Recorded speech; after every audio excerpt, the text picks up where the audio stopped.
नमस्कार किसान साथियों, मैं परवीन सैनी। आज आपको जो गर्मी के दिन चले हुए हैं उत्तर भारत में, जो मई जून अप्रैल का जो महीना रहता है, इन दिनों में लू काफ़ी तेज़ चल जाती है अप्रैल मई के महीने में हमारे क्षेत्र में। तो मैं किसान भाइयों को जानकारी देना चाहूँगा कि जो लू है या गर्म हवाएं हैं, उनको हम अपनी फसल को गर्म हवाओं से किस उर्वरक के द्वारा हम बचा सकते हैं, जिससे हमारा जो फसल का उत्पादन अच्छा रहे और हमारी फसल जो है उनको जो वातावरण जो है जो अनकम्फर्ट वातावरण है उसमें भी वो अच्छे से ग्रोथ कर सकें।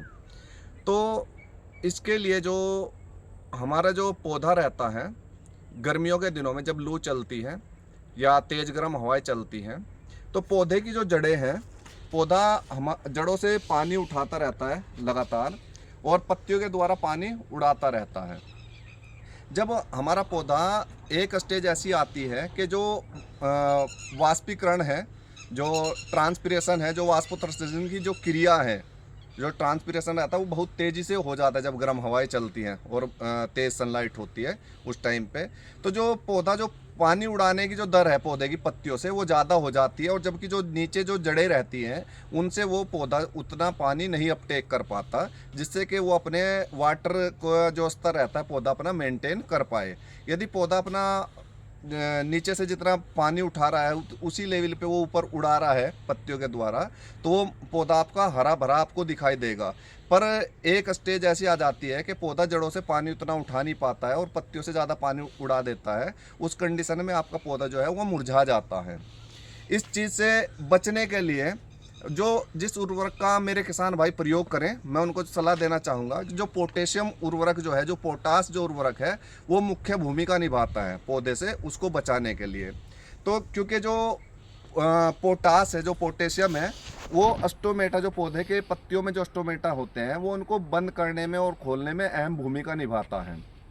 तो जब हम पोटेशियम की मात्रा प्रॉपर रखेंगे, जितनी एक पौधे को ज़रूरत है उसका हम मेंटेन करके रखेंगे, तो हमारा पौधा जो है वो धूप के समय में या तेज़ लू के समय में भी अपने आप को मेंटेन करके रखेगा। उस पर जो वातावरण है, जो प्रतिकूल वातावरण है, उसका प्रभाव नहीं पड़ेगा। तो इसके लिए आप जो है, जो मैं खाद बताना चाहूँगा, जो पोटेशियम की जो खाद है उसमें जो है 13045 खाद आती है, ये मैं दिखाना चाहूँगा। 13045 पोटेशियम नाइट्रेट का आप प्रयोग कर सकते हैं। पोटेशियम नाइट्रेट में 13% तो नाइट्रोजन मिलेगी आपको, 45% आपको पोटास इसमें मिल जाती है। तो इसका जो प्रयोग है, जो मात्रा है, वो लगभग 5 ग्राम से 8 ग्राम तक आप इसका पर लीटर के हिसाब से घोल बना के अपने पौधे पर स्प्रे कर सकते हैं। यदि आपकी छोटी फसल है तो लगभग 5 ग्राम पर लीटर रखिएगा। यदि आपकी फसल का बड़ी हो रही है, फसल आपकी 1.5-2 महीने के आसपास आपकी फसल जा रही है, तो वहाँ पर आप 8 ग्राम पर लीटर तक का भी इसका घोल बना सकते हैं। इसमें मैं दूसरा जो फर्टिलाइज़र है, इसके साथ ही आप इसमें जो 0050 रहता है, जो पोटेशियम सल्फेट रहता है, इसका भी आप इसमें स्प्रे में दे सकते हैं अपने पौधे में। इसकी भी डोज 5 ग्राम से 8 ग्राम पर लीटर तक आप घोल बनाकर अपनी फसल पर स्प्रे कर सकते हैं। इसके साथ ही जो तीसरा फर्टिलाइजर आता है, एमओपी आता है, म्यूरेट ऑफ पोटाश। उसमें क्या होता है कि पोटाश होता है और उस पोटाश के साथ क्लोरीन रहता है। क्लोरीन की पौधों को बहुत कम मात्रा में ज़रूरत पड़ती है। आप उसका भी घोल बनाकर पौधे पर स्प्रे कर सकते हैं, परंतु ध्यान रहे कि उसका जो घोल देना है आपको 2 ग्राम पर लीटर से ऊपर नहीं देना है, क्योंकि उसमें क्लोरीन रहता है। क्लोरीन होने की वजह से आपकी पौधे की पत्तियों पे बर्निंग आ जाएगी यदि आप उसकी ज़्यादा डोज देंगे। तो किसान भाई स्पेशल ध्यान रखें कि हमें कितनी डोज देनी है।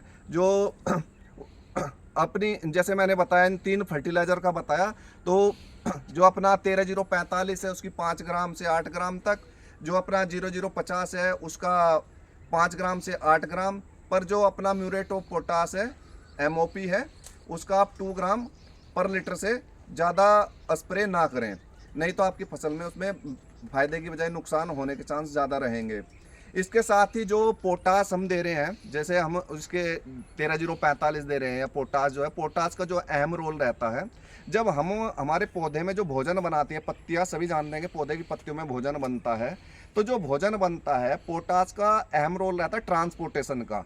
जैसे एक गाड़ी रहती है, गाड़ी में हम सामान लोड करते हैं और उसको एक स्थान से दूसरे स्थान पर पहुंचाने का काम जो रहता है, वही सेम काम पोटास का रहता है पौधे में। जो भोजन हमारा पौधे की पत्तियों में बनता है, उस भोजन को ट्रांसफ़र करता है पत्तियों के द्वारा फलों तक पहुंचाने का काम जो है वो पोटास ही करता है। जिस वजह से हमारे फल का जो साइज वगैरह जो रहता है और उसका साइज वगैरह और नंबर ऑफ फ्रूटिंग वगैरह, और फल हमारा जल्दी से तैयार होता है, वजन भी बढ़ता है हमारे फल का तेज़ी से। इसके साथ ही जो बहुत से एंजाइम्स रहते हैं उनको एक्टिवेट करने का काम करता है। दूसरा क्या है कि जो हमारा पौधा जो एंजाइम को एक्टिवेट प्रोटीन की मात्रा को बढ़ाता है, प्रोटीन के में भी सहायक रहता है। तो ये काफ़ी ज़्यादा फ़ायदे हमारे जो पोटास है उस यदि आप यूज करते हैं तो, और साथ ही आपको सूखे से उनसे बचाएगा ये जो पोटेशियम उर्वरक रहता है, जो पोटेशियम पोषक तत्व है। धन्यवाद सभी किसान भाइयों का। उम्मीद करता हूँ जानकारी अच्छी लगी होगी। धन्यवाद।